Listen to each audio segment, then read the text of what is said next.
Hey everyone, tonight we're stepping into a story that was never meant to be told, an operation buried so deep in secrecy that even the men who lived it never spoke again. It's a story of borders crossed in the dark, of coded whispers, and of a betrayal so perfect it destroyed everything before it was even set in motion. Before we get into it, go ahead and hit like and subscribe, but only if you truly enjoy history told in shadows, where the danger feels close enough to touch. Drop a comment and tell me where you're listening from and what time it is right now. I love seeing where in the world you are when you hear these kinds of stories. Now, get comfortable. Maybe turn the lights low. Let the outside world fade for a while. Tonight, we're slipping back to the cold black waters of 1949, where a small boat cuts through the Adriatic under a moonless sky and into the beginning of the CIA's first great disaster. The sea was black glass that night, the Adriatic stretching away like an infinite wound beneath the moonless sky. The boat was no more than a shadow itself, slipping between darker shadows, its engine a soft, deliberate thrum buried under the whisper of waves. 4 men crouched low on the deck, their faces cloaked in scarves and salt spray, their eyes locked on the faint outline of land that rose from the water like a sleeping animal. The air smelled of oil, cordite, and the faint metallic tang of fear. One man, broad-shouldered, the hint of an old scar dragging the corner of his mouth, checked the magazine of his Sten gun for the 3rd time in as many minutes. Another reached into the darkness of the boat's belly, pulling out a canvas satchel heavy with radio parts and plastic explosive, the weight of sabotage resting in his calloused hands. A third, younger than the rest, had been silent since they left the larger vessel hours ago. His fingers kept straying to the breast pocket where a folded photograph waited. His wife's face smiled up at him from another world. The coastline drew closer, jagged and merciless, the black teeth of rocks waiting beneath the shallows. Somewhere beyond them, the village of Karaburun lay in uneasy slumber. In that village, there might be friends, or there might be men with rifles, already awake. A sudden sound, sharp, alien to the rhythm of the sea, made all 4 heads snap up. Distant, muffled at first, then louder. Gunfire. Not close, but close enough that the night seemed to change texture. A whisper ran along the deck. The helmsman did not slow. Then it happened. One quick, ugly motion in the dark. The youngest of them jerked backward as if someone had tugged his collar, and then the deck was slick under him. He gasped once, a wet, rattling sound, and before anyone could grab him, the boat lurched, and he slid over the side. The water swallowed him without a splash. No one spoke. The helmsman's jaw was tight as he steered on toward the shore. It was supposed to be the spark to ignite a revolution. Instead, it became the CIA's first great disaster. The war everyone feared had already ended once, but the peace that followed was a colder thing, a thing without celebration. In the years after 1945, Europe was a continent rebuilt on suspicion. The Iron Curtain was not just a phrase, it was a living wall of ideology and armed borders that split nations in half. To the east, Stalin's grip tightened. To the west, men in tailored suits in Washington and London whispered about the next fight. And between them lay small, stubborn countries like Albania, clinging to their own brand of tyranny under the fierce paranoid gaze of Enver Hoxha. Hoxha had emerged from the war like a phantom from the mountains, forged in partisan warfare and fueled by a hatred of both fascism and the West. In his vision, Albania would be pure in ideology, pure in loyalty to Moscow, pure in its isolation. He purged rivals with the cold efficiency of a man pruning a tree, one cut at a time, no wasted motion. The prison swelled with anyone who had fought for the wrong faction, spoken the wrong words, or dreamed the wrong dreams. In the countryside, the Sigurimi, Hoxha's secret police, moved like shadows, listening at windows, recording names. In Washington, Frank Wisner studied the map with restless fingers. He was not the kind of man who sat still well. His office at the newly formed Office of Policy Coordination was a blur of cigarette smoke, half-drunk cups of coffee, and stacks of paper covered in scribbled arrows and names. Albania, he believed, was the weakest link in Stalin's chain. Too small to hold itself up against pressure, too poor to buy loyalty forever, too cut off to defend against a well-planned push from outside. In London, Julian Amory saw the same opportunity, though perhaps with more of an old imperialist's hunger than an idealist's vision. MI6 was eager to prove its relevance in this new Cold War, to show the Americans that Britain's days of running covert games were far from over. The two services, still feeling out the shape of their partnership, found in Albania a common cause. But not everyone was convinced. In one quiet office, an MI6 analyst with thinning hair and a reputation for inconvenient truths slid a thin folder across the desk to his superior. "If they know we're coming," he said softly, "we'll be walking into an execution." The superior did not answer, only lit another cigarette and stared out the window at the rain. Meanwhile, across the Adriatic, life in Albania continued under the watchful eyes of the regime. A farmer in the hills north of Gjirokastër woke before dawn, not to tend his goats, but to report to the local party secretary about rumors he'd heard in the market. A teacher in Durrës tore pages from an old Italian textbook, the ones that mentioned Western philosophers, and burned them in her kitchen stove. A young man in Shkodër lay awake at night listening to the creak of the stairs outside his apartment, wondering if this would be the night the Sigurimi came for him. For the exiles scattered across Europe, in refugee camps in Greece, in the coffee houses of Rome, in the damp streets of London, Albania existed like a wound that never closed. They had fought for a free country, only to watch it slip into a different kind of cage. When the strangers from MI6 or the Americans in ill-fitting suits approached them with quiet promises of going home, of striking a blow for freedom, most listened. Some agreed. They didn't know then that the walls had ears far beyond Tirana, that even as they shook hands and took oaths, someone in the room might already be feeding their names into another file, in another capital. The planning moved quickly. Training camps were arranged, routes into Albania charted, radio codes designed. The Americans brought energy and money. The British brought experience and an established network. There was, in those early months, a sense of inevitability, as if history itself were leaning toward their success. The idea that the enemy might already be waiting was brushed aside, too inconvenient to linger on. Yet, somewhere, in the quiet between meetings, in the glance of a man who left the room to make a phone call no one overheard, the seeds of disaster were already taking root. And by the time the first agents set foot on Albanian soil, it would already be too late. The sea faded from their dreams long before they saw Albania's mountains again. In the damp forest of Malta, the first group of exiles trained under the watch of men who spoke with clipped English vowels and never used their real names. There was a smell to those camps, oil from the rifles, damp canvas, and the thin, bitter coffee served at dawn. The men ran drills on sandy fields littered with broken stone walls. They learned how to handle explosives, how to kill silently with a knife, how to signal to an aircraft in the dark. The instructors told them they were the spear point of liberation. Some believed it. Others clung to belief because the alternative was unbearable. At night, in the barracks, whispers traveled between bunks. Who else was coming? How soon would they go? Did anyone know if their families were still alive?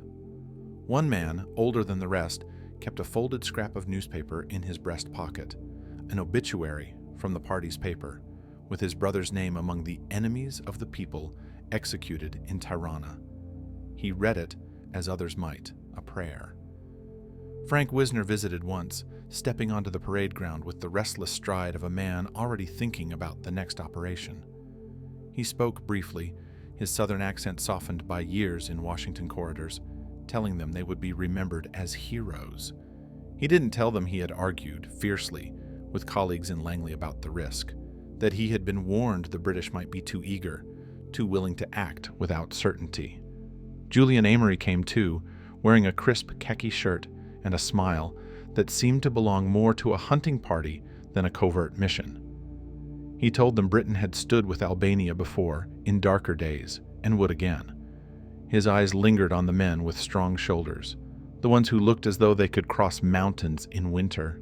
Meanwhile, in Tirana, the Sigurimi were busy. Their headquarters was a brutal building of gray stone, with small barred windows and corridors that smelled faintly of mildew and fear. Files accumulated in neat stacks. Names were written in careful script. Somewhere, in one of those rooms, a list of exiles in Europe was growing, cross-referenced with informants' reports, coded letters intercepted, whispers carried by men who had once fought alongside the very people they now betrayed.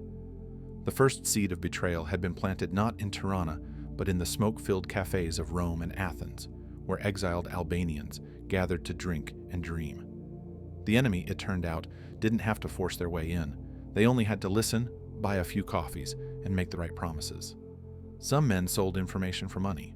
Others traded it for a promise that their families would be spared.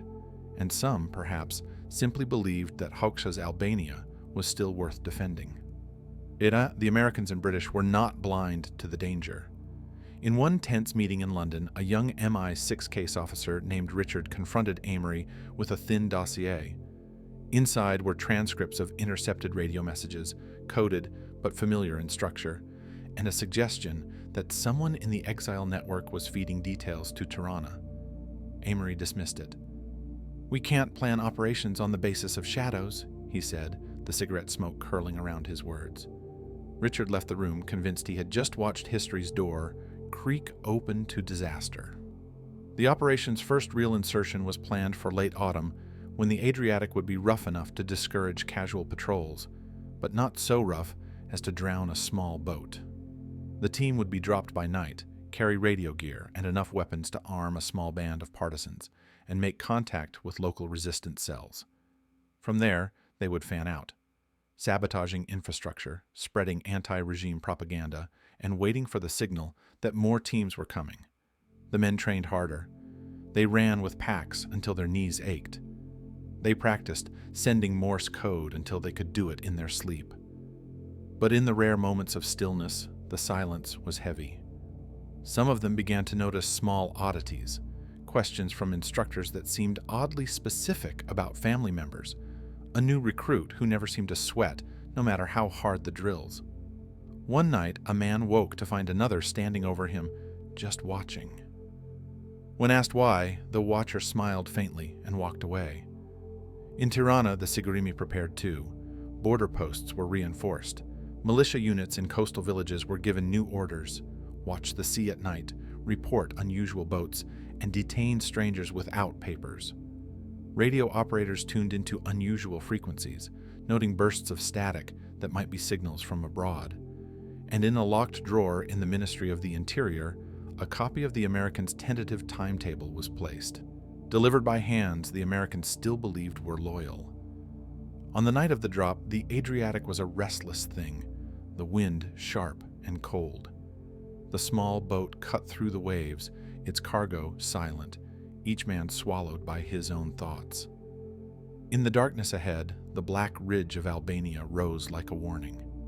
The radio operator kept his fingers wrapped around the set's leather case as though it were a talisman.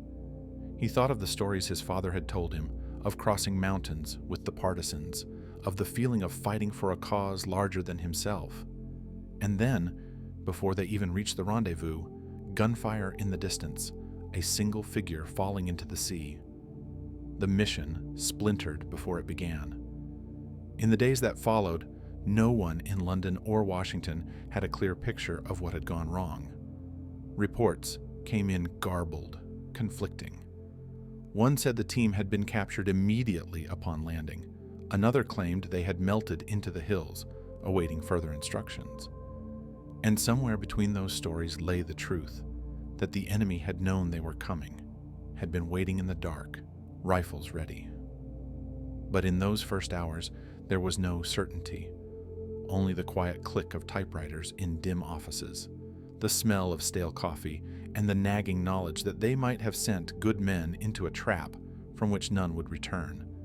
And still, despite the warnings, the planning for the next team went ahead. Because in the covert world of 1950, failure was never a full stop. It was only a pause before trying again. Somewhere, in a damp cell in Tirana, the survivor of that night drop, if there was one, might have been listening to the boots in the corridor, waiting for the key to turn. Wondering whether the voices in the next room belonged to his comrades or to the men who had led him here. The game was only just beginning. The rain had not stopped in 3 days, and the café's windows were fogged with the breath of too many men nursing coffee they could barely afford. In the corner, where the dim light from a cracked lamp barely reached, a stranger sat with his coat collar turned high. He did not drink. He waited. Every so often his eyes scanned the room in the slow, methodical sweep of someone counting exits. When the young Albanian entered, shaking rain from his shoulders, their gaze met for only a fraction of a second before the stranger rose and walked toward the back, leaving the door to a side room ajar. No words were exchanged in the main room. That was the point. Inside, the air was thick with tobacco smoke and the faint scent of mildew from walls that had seen better decades. A single chair faced the door. The recruit was told to sit. Across from him, a man with dark hair streaked with early gray leaned forward and asked about his family, about the village he had left, about the people he still trusted. Each answer was measured, and each one was noted in a small, leather-bound book that would never be left on a desk. In Athens, Rome, Naples, and even the shadowed streets of Soho, the pattern was the same. The approach was casual, an introduction in a café, a handshake at a harbor, sometimes an unannounced knock at a boarding house door. The recruiters had dossiers in their heads, pieced together from whispers, intercepted letters, and old resistance records. Some men had fought with the partisans before turning against the regime. Others were royalists dreaming of restoring the Zog dynasty. A few, hardened by years in Stalin's prisons, were disillusioned communists who now hated what Albania had become. Each carried his own reason for saying yes, and his own secret he would never speak aloud. False names were assigned as easily as fresh clothes. The new identity came with forged papers and a story rehearsed until it was second nature. They were told to memorize details that might never matter, birthplaces they had never seen, names of fictitious relatives, trades they had never practiced. Because one day, in a room they could not imagine now, the smallest hesitation could be fatal. Some asked who exactly they were working for. The answer was always a shade of the truth. Britain, America, a coalition of friends of Albania. Names and flags meant less than the whispered promise that they were going home. It was in a cramped office in Rome that the silent man appeared. He was not on any of the recruitment lists. No one seemed to know who had first brought him in. He gave only one name, perhaps a real one, perhaps not, and spoke little. During the long hours of questioning, he simply sat with his legs crossed, the smoke from his cigarette curling upward in thin spirals. When asked why he wanted to join, he said nothing for a long time, then answered in a voice without inflection that there was nothing left for him anywhere else. The interviewer marked something on the form, but did not ask more. It was only later, much later, that those in the room would remember the way his eyes had seemed to rest on every corner, every drawer, as though taking inventory. In the training safehouses, the methods of the early tradecraft were laid bare. The recruits learned to burn messages without smoke, to leave chalk marks on lampposts as signals, to fold maps into the lining of their coats. They practiced writing with invisible ink made from substances bought in ordinary shops. Each skill was taught without explanation, as though the context was something they would only earn later. At night, in the bare rooms above shuttered shops, they whispered to one another in half-sentences. One man carried a photograph of a mountain pass, folded so many times it was coming apart at the creases. Another carried nothing at all, not even a change of clothes, as though possession itself was a risk. In Naples, a former partisan named Arban hesitated when asked to sign the final agreement. His fingers rested on the pen for a long time before he finally scrawled his name. Later, sitting on the edge of his narrow bed, he told a fellow recruit that he feared he would not recognize Albania when he returned. The other man laughed softly and said, "We're not going back to recognize it. We're going back to change it." Every group that passed through the recruitment rooms was told, in hushed tones, that they were part of something larger. Ships and planes would carry them, radios would link them, and local networks would rise to meet them. But in truth, no one could promise what waited on the other side. Even among themselves, trust was rationed. The instructors warned them that one loose word could unravel months of work. And in the quiet spaces between training and deployment, some began to wonder whether the real test was already underway, not in the hills of Albania, but in the rooms where they now sat, watched by eyes that missed nothing. Somewhere in an office neither British nor American, a report was being typed. It contained names, dates, and fragments of overheard conversations. It described the faces of men who thought they had been unseen in cafés, the ships they had boarded, the cities where they had vanished for days at a time. The man typing the report did not care about their reasons or their hopes. He cared only that the information reached Tirana before the men themselves did. And yet, in those recruitment rooms, the promise still worked its quiet magic. One young recruit, barely 20, leaned in to whisper to the man who had just given him his papers, "We're going home."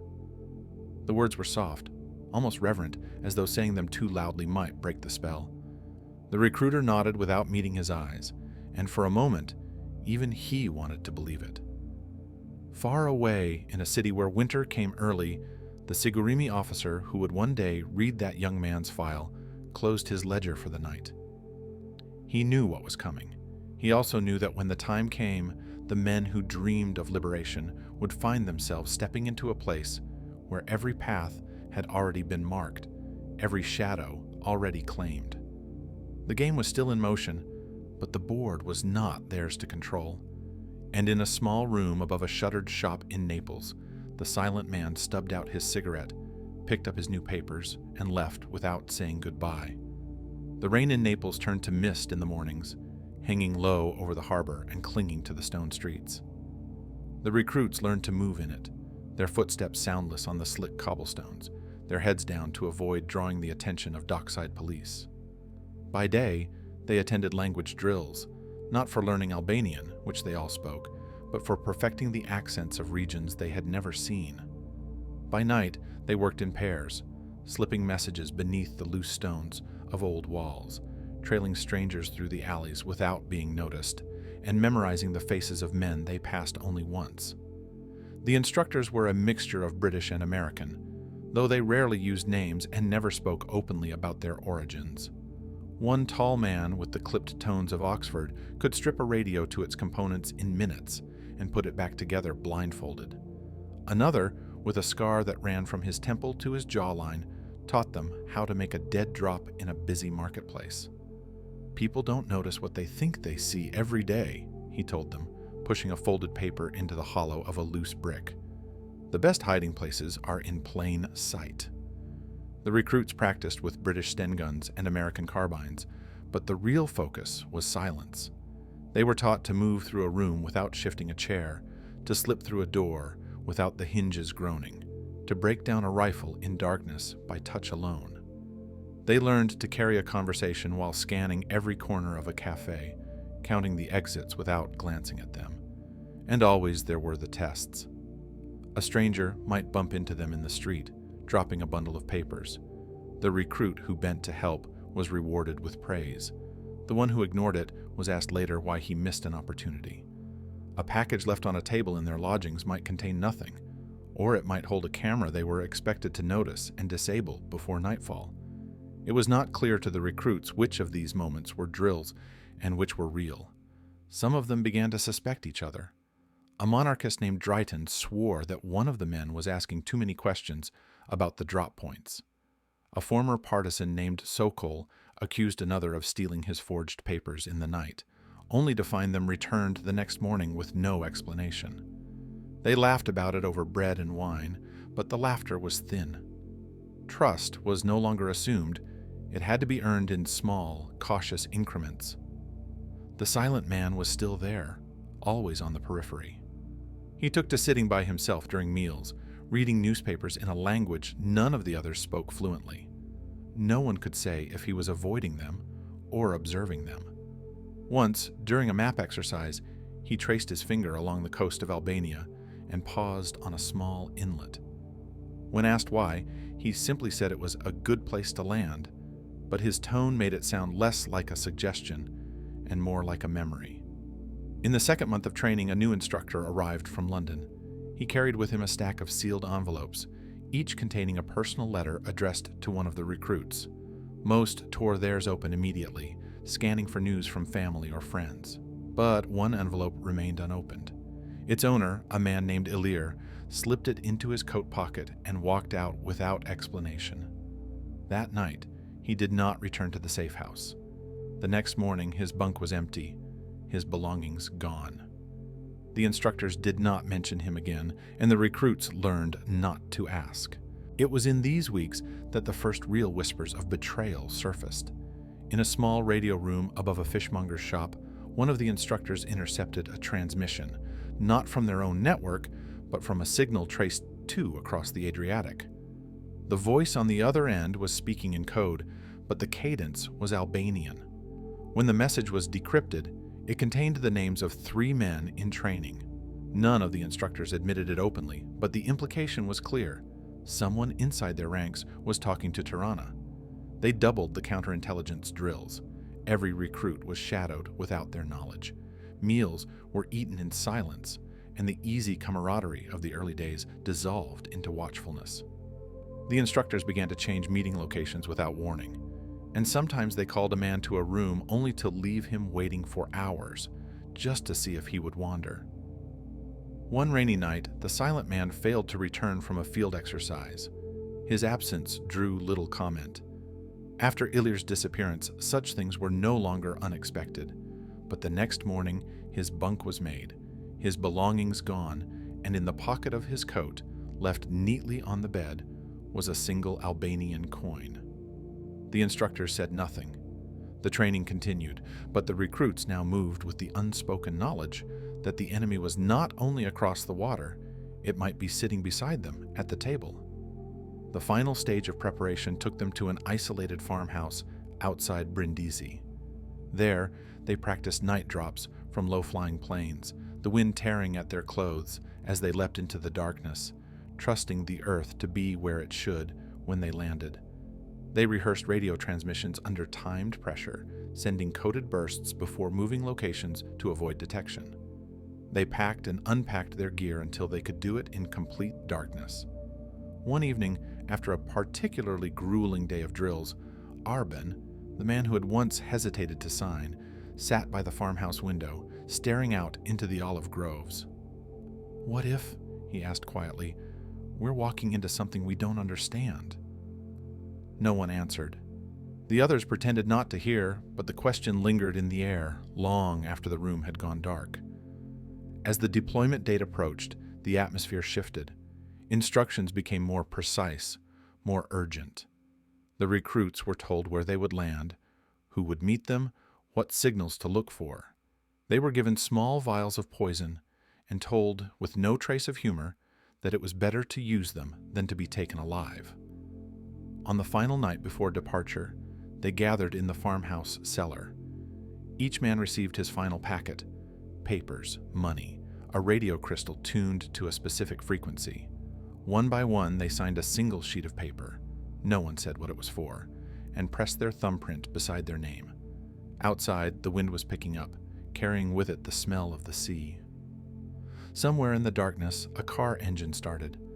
The first group would leave within the hour, but in a Sigurimi office in Tirana, a radio operator leaned over his equipment, listening to the faint hiss of static between transmissions.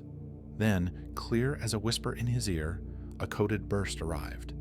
It was not from their own agents inside Albania.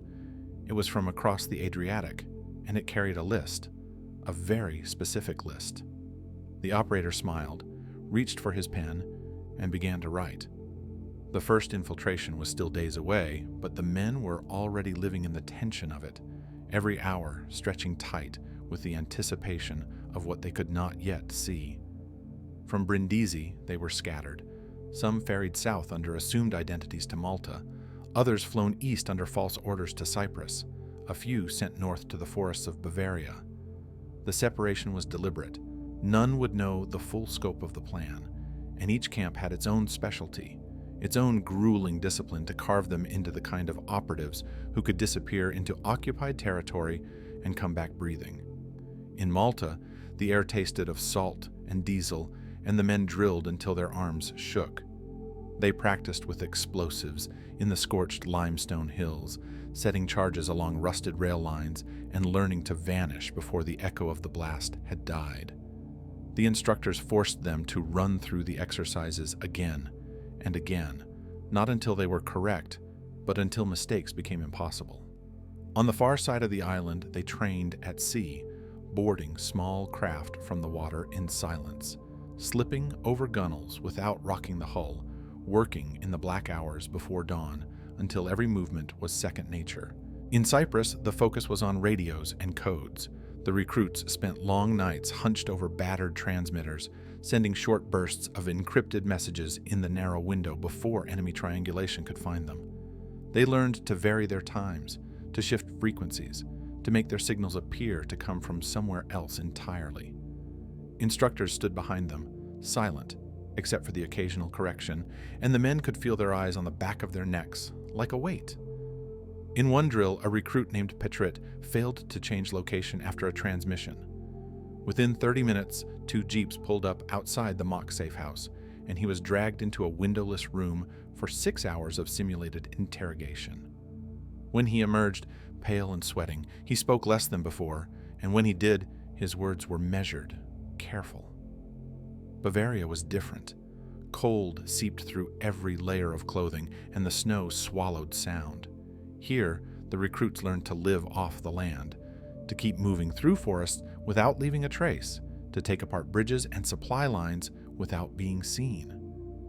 Demolitions were taught with brutal precision. Wires had to be cut in the right order, charges placed exactly where they would cripple the structure without wasting material.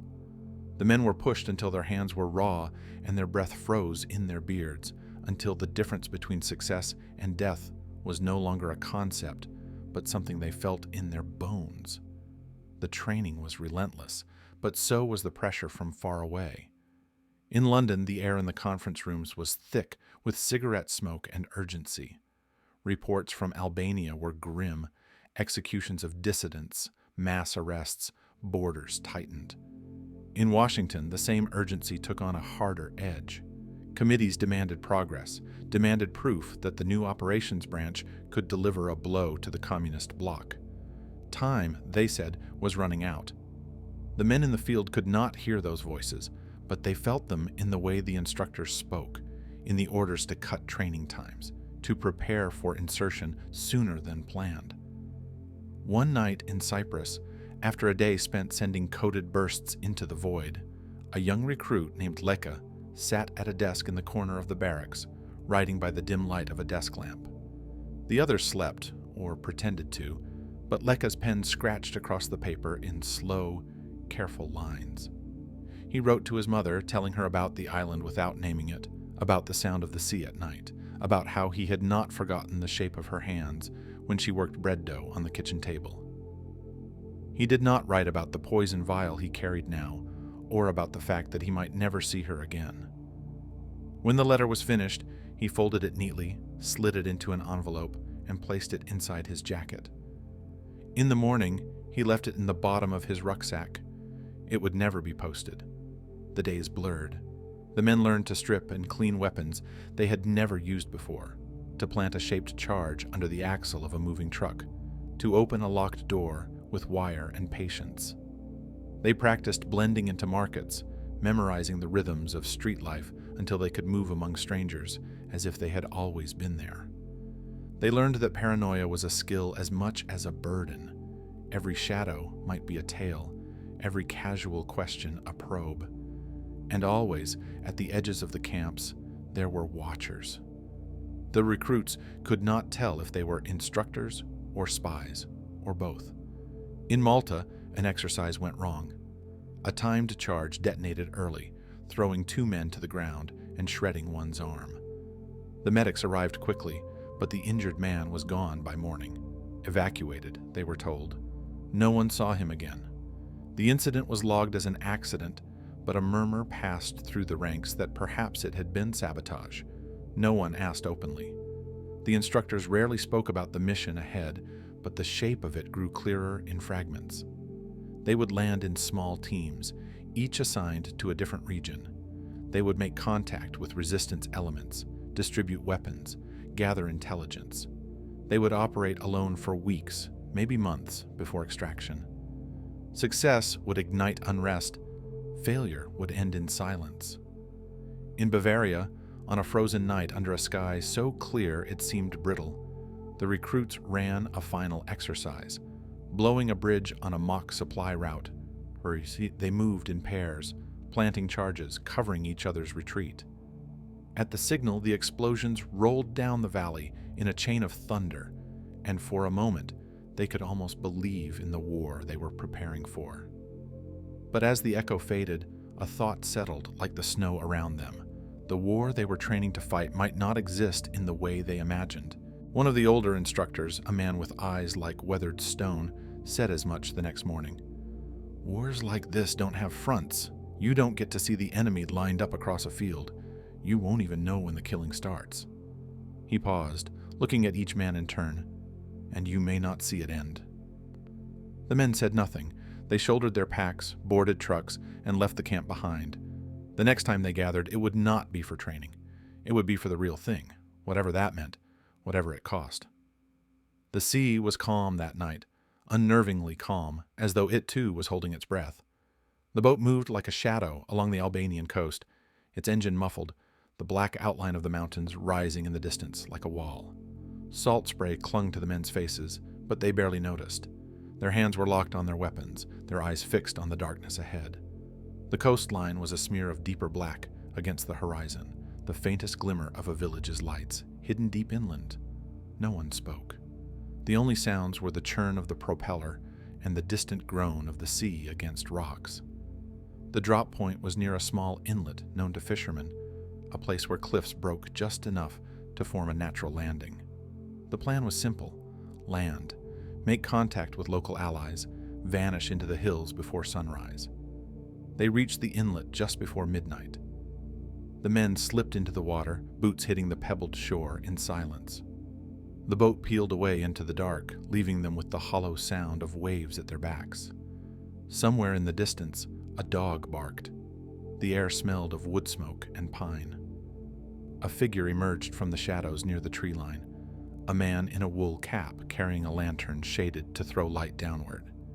He whispered a greeting in Albanian, his voice rough with emotion. More figures appeared behind him, men in heavy coats, women clutching shawls around their shoulders, children blinking at the strangers with wide eyes. The recruits felt the tight coil in their chests loosen just a little. Home. That word carried in the way they clasped hands, the way they embraced these villagers who had risked coming out under cover of night. They were led to a barn at the edge of the village. Bread was brought out, and strong coffee that smelled like home to those who had been gone too long.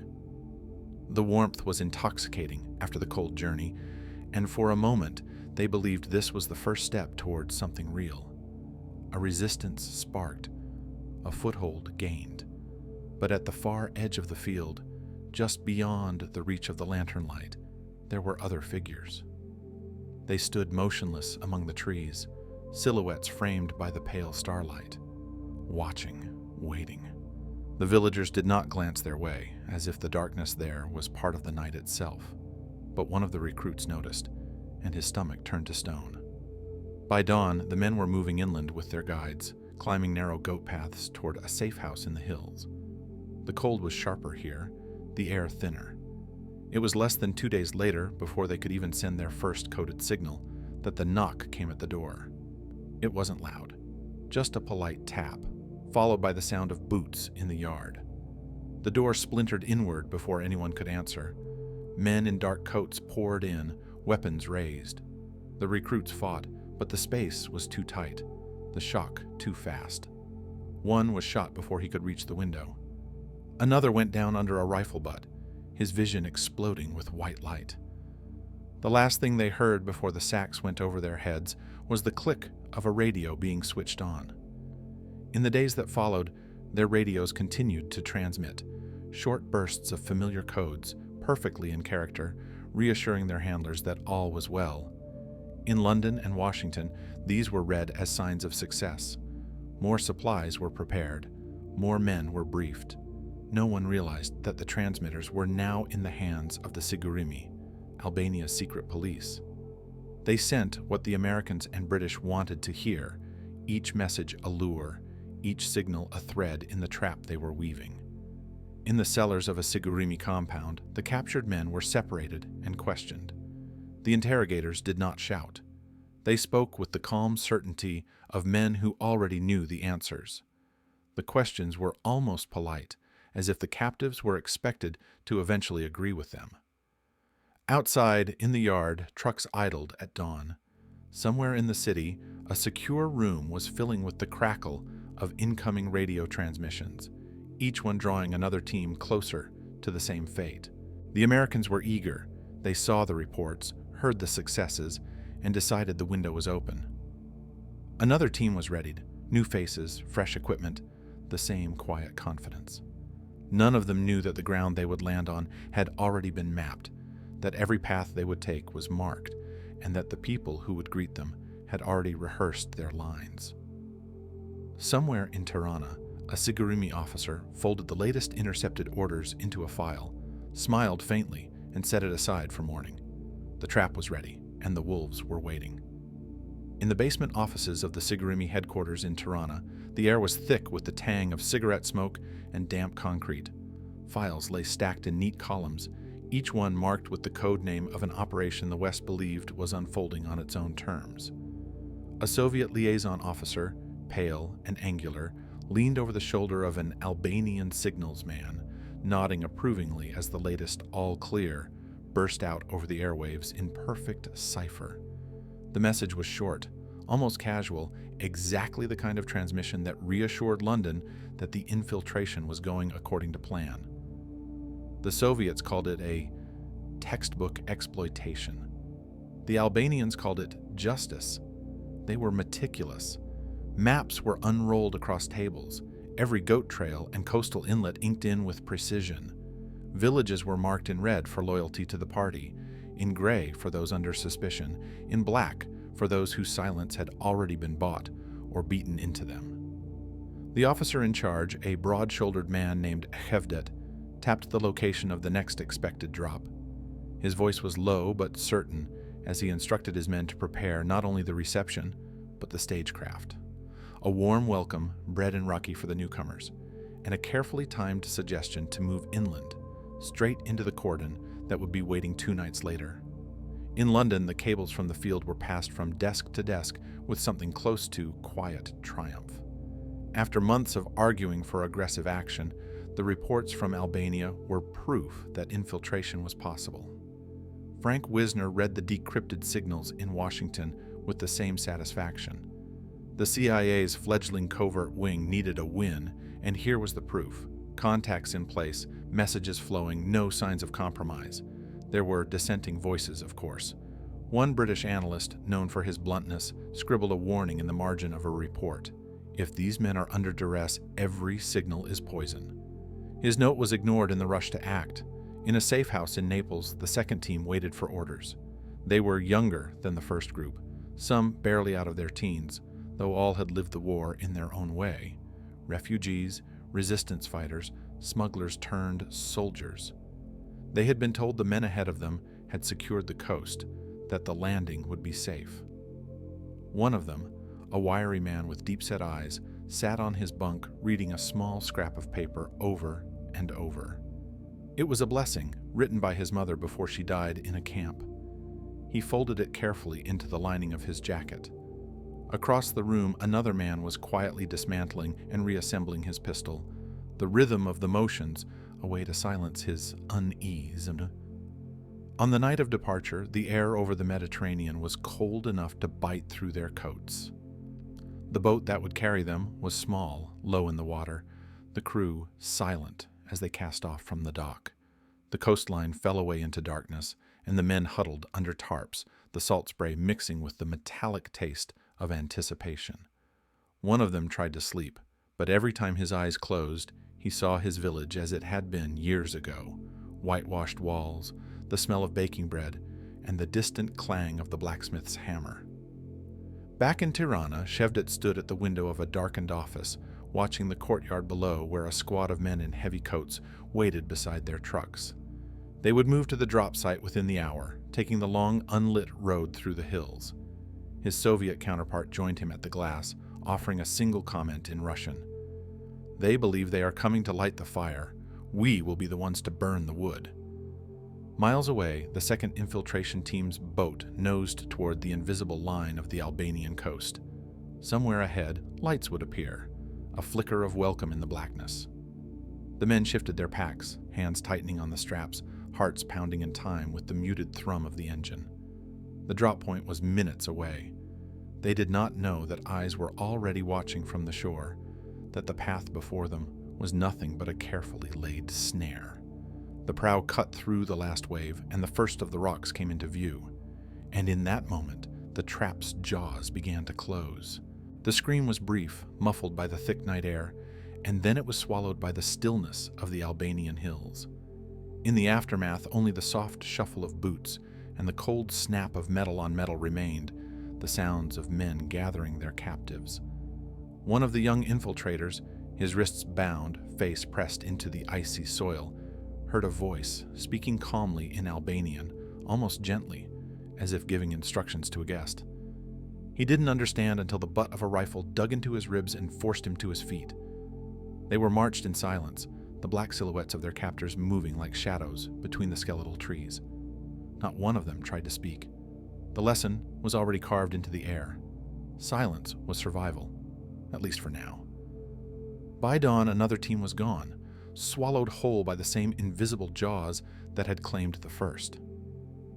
In London, the reports from the field were growing thin, nothing but faint transmissions, and then nothing. It should have raised alarms, but instead it was explained away as the inevitable risks of operating in hostile territory. The urgency had shifted toward keeping up momentum. After all, if they stopped now, it would mean acknowledging failure. In the quiet corner of a wood-paneled office, a man sat in the shadows during one of these briefings, his pen scratching neat lines into a small notebook.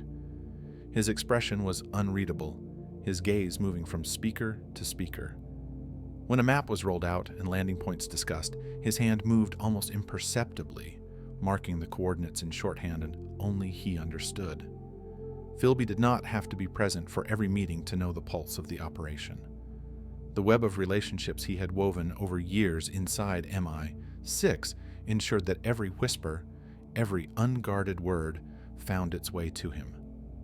To those in the room, he was merely another officer, charming in conversation, precise in his work, someone who could be trusted with delicate matters.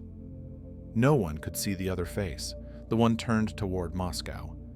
In those quiet moments when his notes were folded and slipped into his coat pocket, the fate of the next infiltration team was already sealed. On the ground in Albania, the trap had become almost routine.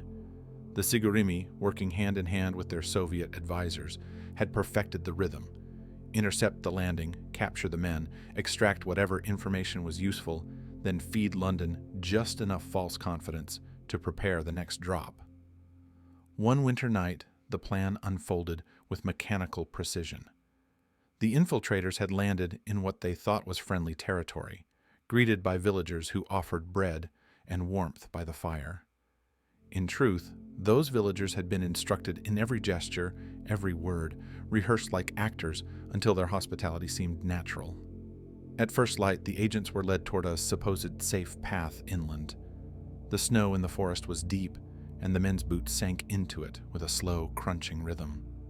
Somewhere ahead, the path narrowed between two ridges, the trees closing in. That was where the Sigurimi waited. A signal was given, a single bird call, shrill and quick, and the silence shattered.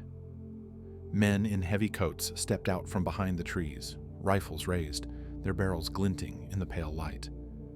There was no gunfire, only the heavy inevitability of the moment. The infiltrators dropped their weapons without a word, hands raised in surrender, understanding too well that resistance would mean instant death. Back in London, the losses were piling up in ways no one wanted to admit aloud. It was as if a hole had been torn in the fabric of the operation, one that swallowed men and never gave them back. Speculation began to swirl quietly in the corridors. Had the Albanians cracked the codes? Was there a traitor among the exiles? Theories multiplied, each one whispering a different form of betrayal. A few sharp minds began to consider a more disturbing possibility, that the enemy knew their plans before they even began to take shape. But the thought was pushed away just as quickly. To accept it would mean suspecting the unthinkable. In Washington, Wisner's frustration was tempered by a stubborn refusal to see the pattern for what it was. He pushed harder for action, arguing that a breakthrough could be one successful landing away. Yet, in the quiet after the meetings, when the room was empty and the cables lay stacked on his desk, he would sometimes linger over the final reports, staring at the places where the trail went cold. He knew enough about betrayal to sense it when it was near, but without proof, suspicion was just another ghost in the room. Meanwhile, Philby's pen kept moving. His reports to Moscow were precise, never hurried, each one folded into the same chain of dead drops and couriers that had kept him invisible for years. He didn't gloat over the captures, didn't relish the ruin of the men being sent into the wolves' den. For him, it was simply the execution of duty to the cause he had chosen long before. The elegance of it lay in its subtlety. No need for dramatic interventions when a single word passed at the right time could do the work of a dozen guns. The questions in London would not go away. A senior officer, standing alone in the hallway after another grim briefing, muttered to himself, "Someone's bleeding us dry." He didn't see the figure passing by behind him, the faintest trace of a smile flickering and disappearing just as quickly. In Albania, another team prepared to move inland. Their path already mapped, their end already known to those waiting in the cold. The pattern was set. The question was no longer if someone was leaking the plans, but who, and how deep the knife was buried inside their own house. And somewhere, the man in the middle kept listening, kept writing, kept smiling that same unreadable smile. Under the cold, brittle air of early 1951, the rhythm of the war in the shadows shifted from tense anticipation to a creeping sense of inevitability. There had always been danger in slipping men into Albania, but now it was different, more precise, as if an invisible hand was reaching out ahead of them, plucking each mission out of the dark before it could even draw breath. In Washington and London, the morning cables grew thinner and sharper, their language stripped of optimism, each line carrying the same damning undertone, infiltration routes compromised, agents gone without trace, radios falling silent within hours. Those still in the field could feel it in their bones. Someone knew their every move, and the enemy was waiting with open arms. The Sigurimi's trap had evolved from brute ambushes to something colder, more cunning.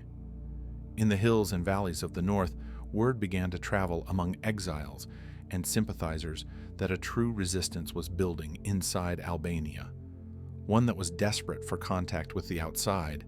Messages filtered through couriers and whispered over border fences. There were leaders willing to coordinate, villages ready to rise, and guerrilla bands that only lacked weapons to strike at Hoxha's regime. It was the perfect bait. Men who had trained for months, years even, for the moment they could return home saw these signals as the spark they had been waiting for. They moved toward the lure like moths to a flame, and in every case, they disappeared into the darkness the moment they crossed the threshold. The truth, known only to those inside the Sigurimi's inner rooms, was that these so-called resistance cells were a fabrication from the ground up. Safe houses, complete with forged letters and false code words, were built to pass any test. The radio operators on the Albanian side, carefully trained to mimic the cadence and idiosyncrasies of genuine fighters, responded perfectly to Allied queries. Even the sense and smudges on their paper were calculated to match those of villages in the highlands. And once the foreign agents arrived, there was no need for open gunfire. They were taken quietly, their transmitters seized, their ciphers copied, their lives extinguished in cells deep under the Ministry of Interior. In the mountains of Diber, a small team of 3 men, each with a separate escape route mapped in his head, followed what they thought was a loyal guide. He led them through snow-choked passes and narrow goat paths, always speaking of the reception that awaited them. They could already see it in their minds, faces of countrymen emerging from barns and forest edges, a hurried embrace, weapons pressed into their hands, and the first strike against the dictatorship. Instead, on the 3rd night, as they approached a low ridge, the guide slowed and muttered something about needing to check ahead. They waited, crouched low, the snow melting into their boots, until the crunch of heavy boots surrounded them from all sides. Lantern light flared, revealing the dull eyes of Sigurimi soldiers. None of them resisted. They understood instantly that they had been walking in a circle, every step toward home merely leading them deeper into the enemy's palm. What the agents didn't know, what even their handlers in London and Washington didn't fully grasp yet, was the scope of the purge that followed each capture. Hoxha's security men moved not only against the infiltrators, but against the families they had left behind, brothers, sisters, aging parents, even distant cousins. In villages where a whisper of disloyalty could bring ruin, trucks rolled in before dawn, doors were kicked down, and names were read from crumpled lists. Some were shot on the spot as a warning to the neighbors. Others vanished into the penal colonies on the plains, where the cold and hunger did the work of the executioner more slowly. News of these reprisals reached the exiled communities in Greece and Italy in fragments. An overheard rumor in a refugee camp, a smuggled letter scrawled in a trembling hand. But the effect was devastating. Men who had once been eager to volunteer now stared at the ground when approached. The question was no longer whether they were ready to die for Albania, but whether they could bear to condemn their families to the same fate. By the spring, the mission corridors had narrowed to a handful of mountain routes, each one under suspicion. Airdrops were planned with military precision, but still the pattern held. The moment a team landed, it was as though the Sigurimi had been reading their itinerary. Radios that were meant to go dark in case of capture instead continued transmitting. Only now they sent out messages dictated at gunpoint. These black transmissions contained real details about upcoming drops, luring the next team into a reception committee of enemy troops. The circle tightened until it felt as if the operation was devouring itself. The first concrete hint of the deeper rot came in an abandoned safehouse in the Italian port city of Brindisi. It had been hurriedly vacated after a courier was tailed from the docks, and a joint sweep by MI6 and CIA officers turned up what they expected: scattered maps, a few personal effects, the smell of stale coffee. But in a locked drawer, hidden beneath a false bottom, they found a folder that froze the air in the room. Inside were briefing notes printed on British government letterhead, detailing infiltration schedules and drop zones that had never been committed to paper outside of London. The paper bore a faint watermark, the kind issued to only a select handful in the British intelligence hierarchy. One of the men in the room let out a low whistle and said what they were all thinking: this was no accident. Someone on the inside was feeding the Albanians, and by extension Moscow, every detail they needed. The discovery set off ripples that reached from the back rooms of Rome to the quiet corridors of Whitehall.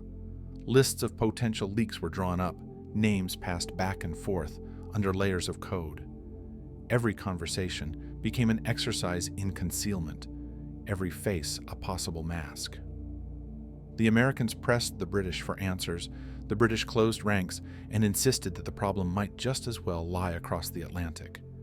In the field, the few surviving agents sensed the shift, but didn't know its cause. All they could feel was the tightening of the noose, the growing certainty that the war they were fighting had already been decided in rooms they would never see.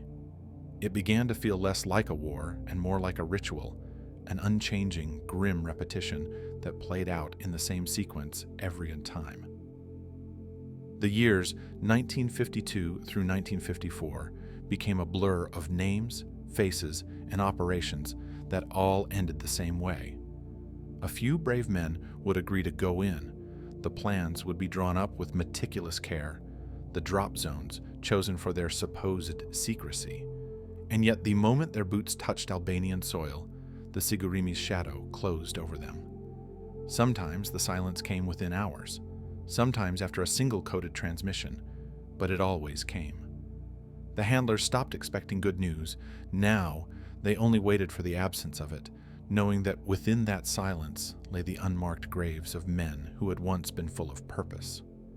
The exile community, once so eager to answer the call, had withered under the weight of knowledge. Survivors, those rare few who had escaped the net, often by sheer chance, would sit in the back corners of cafés in Athens or Naples and refuse to meet the recruiter's eye. Some shook their heads with quiet finality.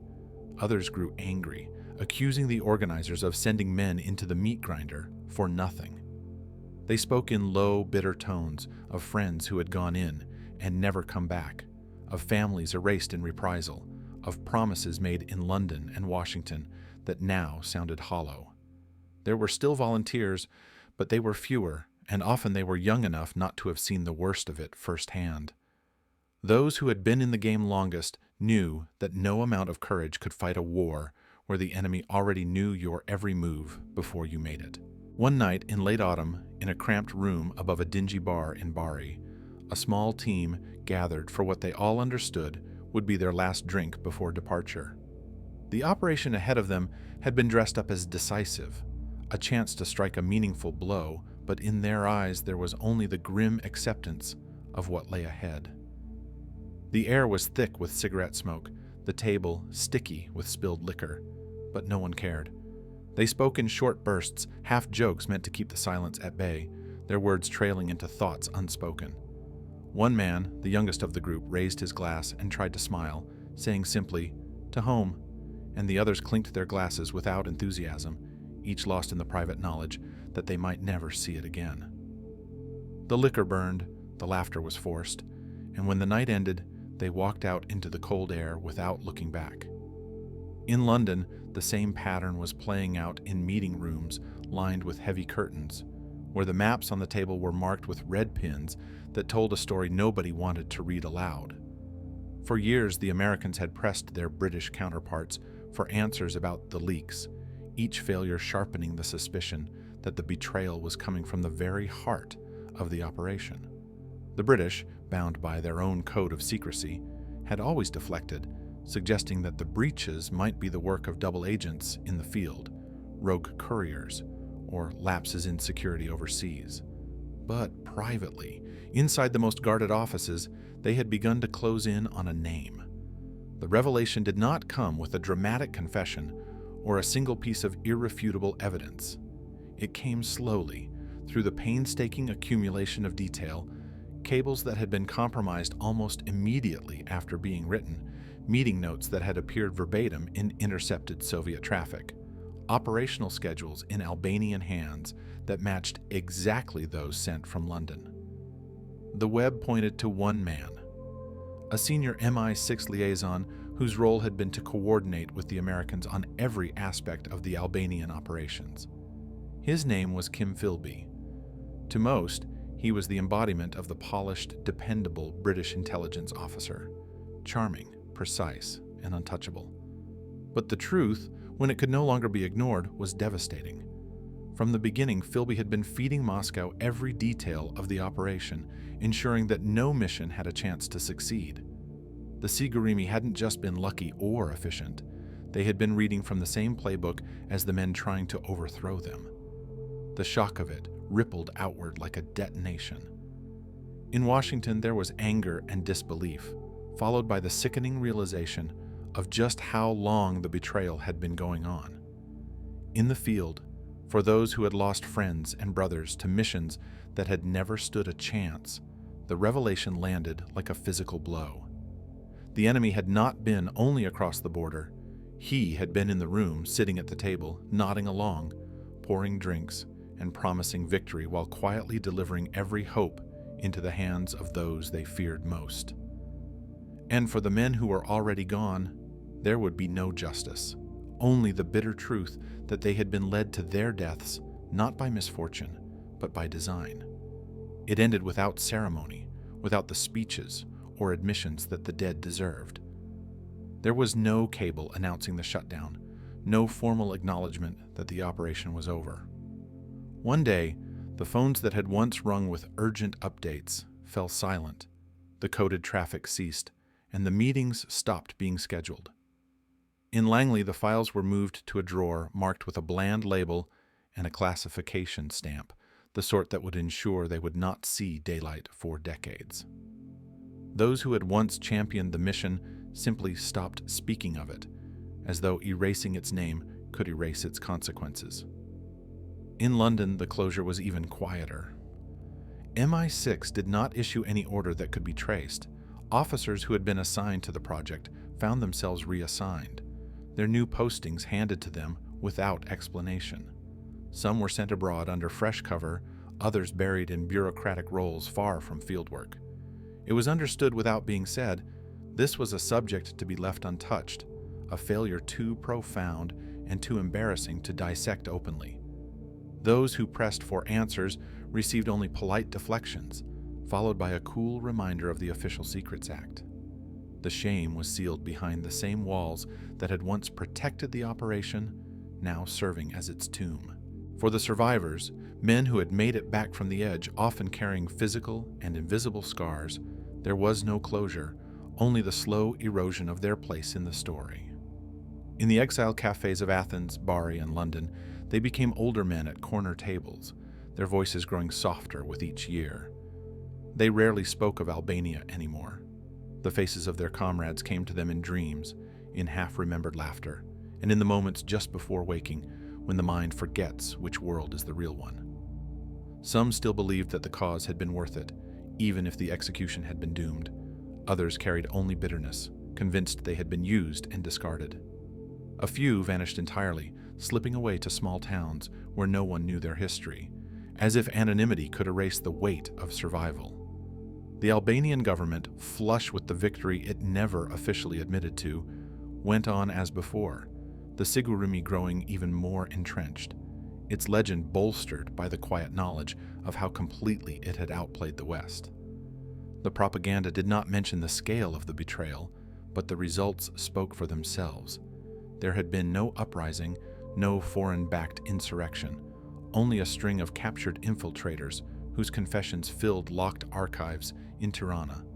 Families of those agents remained marked, their lives shaped by the stigma of connection to the traitors, the reprisals long outliving the men who had once crossed the border. In the decades that followed, the story lay buried under layers of official secrecy. A few whispers escaped, rumors in diplomatic circles, speculative pieces in fringe publications, but they never gained traction. For the public, the operation had never existed. For the governments involved, it was a lesson to be kept hidden. Somewhere in a locked cabinet in Langley, another in a vault in London, the detailed records gathered dust, their pages yellowing, while the truth waited for a time when it could be spoken aloud without consequence. Until then, the operation existed only in the memories of those who had lived it, and even those memories were beginning to fade, worn down by the years and by the silence that had replaced the sound of hope. It would take nearly half a century for the first real truth to seep out, carried not by the voices of those who had lived it, but by the dry, impersonal language of declassified files. When the seals were finally broken, there were no surprises for the few who had always suspected, only confirmation written in the stark ink of intelligence memoranda and after-action reports. The numbers were worse than even the most cynical had guessed. Over 300 men dead, not in battle, but in calculated, avoidable ambushes, each one walking into the arms of a waiting enemy. The files made clear what the survivors had whispered for decades. The operation had been compromised before it had even begun. Names, routes, safehouses, even the frequencies for radio contact. All of it had been in hostile hands from the moment the first parachute opened over the dark Albanian coast. The pages did not name the living. They did not mention Kim Philby in print, though the pattern of betrayal was unmistakable to anyone who knew the history. There was no dramatic confession, no single line admitting fault, only the cold, bureaucratic phrasing of a failure reframed as a strategic setback. The dead were reduced to initials, case numbers, and terse summaries of termination of mission. Some of those men had believed until their last breath that they were part of something that might change their homeland. The truth was that they had been pawns in a game whose outcome had been decided before they even left the ground. For the CIA, the wounds from BGFIEND did not close easily, but they became scars that shaped the agency's future. In 1953, when plans were drawn for covert action in Iran to topple Mossadegh, there were those in the room who remembered the lessons from Albania about compartmentalization, about the danger of overtrusting Allied intelligence, about the cost of underestimating a hostile security service. The playbook adapted. Tighter control over assets, more ruthless vetting of sources, more aggressive manipulation of political unrest.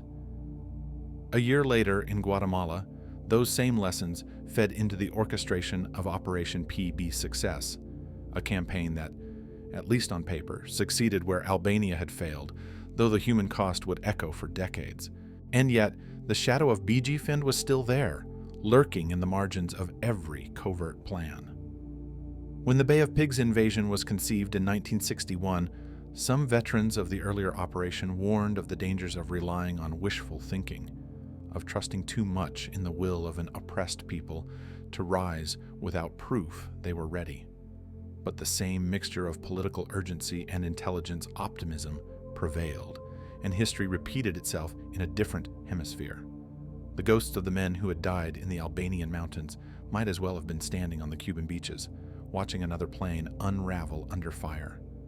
The newly opened archives did not give voice to those ghosts, but their presence was inescapable.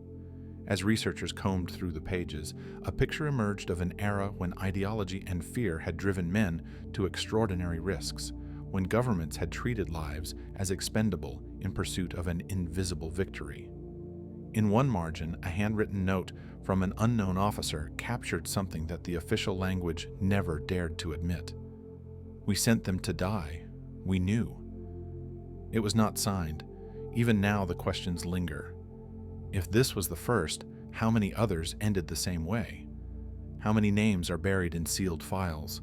How many operations went into the field already doomed by betrayal, miscalculation, or the cold arithmetic of geopolitical chess? The airwaves are quiet now, but somewhere in the static, there is still the echo of a voice, sending out a coded message in Albanian that no one is left to answer, the final transmission of a mission that was over before it began. Then, let's step beyond the dates, beyond the cables and memoranda, into the long, quiet years where the war that had never quite begun left its deepest wounds. For the survivors, there was no battlefield glory, no recognition, no place in the public record. Many never told their families the truth of what they had done or why they had vanished for months at a time. Some settled into lives that looked ordinary on the surface. Men who worked in small shops, who kept their heads down in immigrant neighborhoods in Athens, Rome, or London, but who carried in them the knowledge of nights spent waiting for extraction that never came, of friends whose last words were spoken in whispered Albanian on a mountain ridge before the gunfire began. In the Albanian villages where they had landed, the story took a different shape. The Sigurimi had made examples of those who harbored them, entire families erased from public life, their names removed from work rolls, their property seized.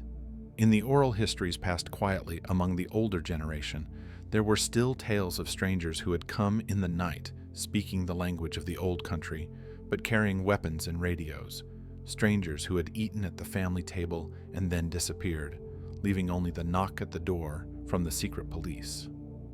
Even decades later, those memories were carried with a mixture of pride and fear, the unspoken knowledge that to tell them openly could still be dangerous. In Washington and London, the end of BGFIEND became a file to be buried. Covert action did not stop. It simply moved elsewhere, cleaner in the paperwork if not in the field. Lessons learned in failure were quietly passed to the next generation of officers, often stripped of the human cost. New maps were drawn for Iran, Central America, Southeast Asia, each one a fresh arena where someone else's country would become the stage for someone else's gamble. The machinery of covert war was still turning, just calibrated differently, more wary but no less willing to send others into danger. And yet, the ghosts of Fiend remained. They lived in the way certain senior officers hesitated before approving an operation that looked too neat on paper, in the questions whispered in interagency meetings about whether a source might be feeding information to both sides. They lived in the reluctance of certain exiles to ever again pick up a weapon for a cause that promised liberation, but delivered only betrayal. By the late 1980s, as the Cold War began to crack, fragments of the truth began to surface in memoirs, in footnotes, in obscure interviews with aging intelligence hands who spoke carefully, measuring what could be said. The revelations were never headline news. They slipped quietly into the historical record, like a faint signal on a frequency almost no one was still listening to. When the Albanian communist regime finally fell in the early 1990s, some of the families of the lost at last learned the truth, or at least the official version of it.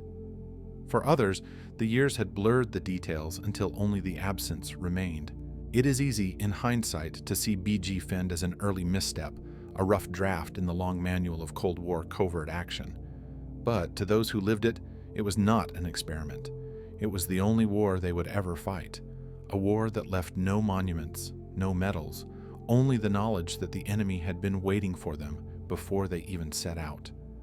The betrayal was not just in the leak of their plans, but in the silence that followed, the way their story was locked away until those who could remember it were nearly all gone. Somewhere, in a vault or a forgotten box, there may still be a tape of that final coded Albanian message, the one sent into the ether when there was no one left to hear it. Perhaps it is only a sequence of meaningless numbers now, but for a brief moment it carried the hope of men who believed they were fighting for the return of their homeland. It fades into static, and with it, the sound of a war that ended before it began, its ghosts still moving quietly in the background of history, reminding us that in the shadows of the Cold War, not every battle was meant to be won, and not every soldier was meant to come home. The last of the files are sealed away in climate-controlled archives, their labels coded so that only those who already know the story could ever find them. In official histories, the operation merits barely a line, a footnote in the vast ledger of the Cold War. The men who planned it retire with honors for other work, their mistakes never named in public. The ones who carried it out fade into ordinary death notices, their real battles unnamed even to the families who bury them. In the mountains and fishing villages of Albania, the memories survive only in fragments. An old man's half-told story to a grandson, a faded photograph hidden in a drawer, a grave marked only by a stone because a name would raise questions. The fear that once silenced those memories never entirely lifts, even when the regime that enforced it has long since fallen. History moves on, the same agencies, the same rivalries, the same careful games played in different countries with different names. BGFIEND becomes a cautionary tale for those who have heard it, a reminder that in the shadow world, defeat is often erased not by victory, but by silence. And yet, when the radio static finally fades, when the numbers stop coming, and the dead are left without markers, the truth remains for anyone who cares to look. The enemy was not just across the border. He was in the room, listening from the first moment, waiting. If this was the first, how many others ended the same way,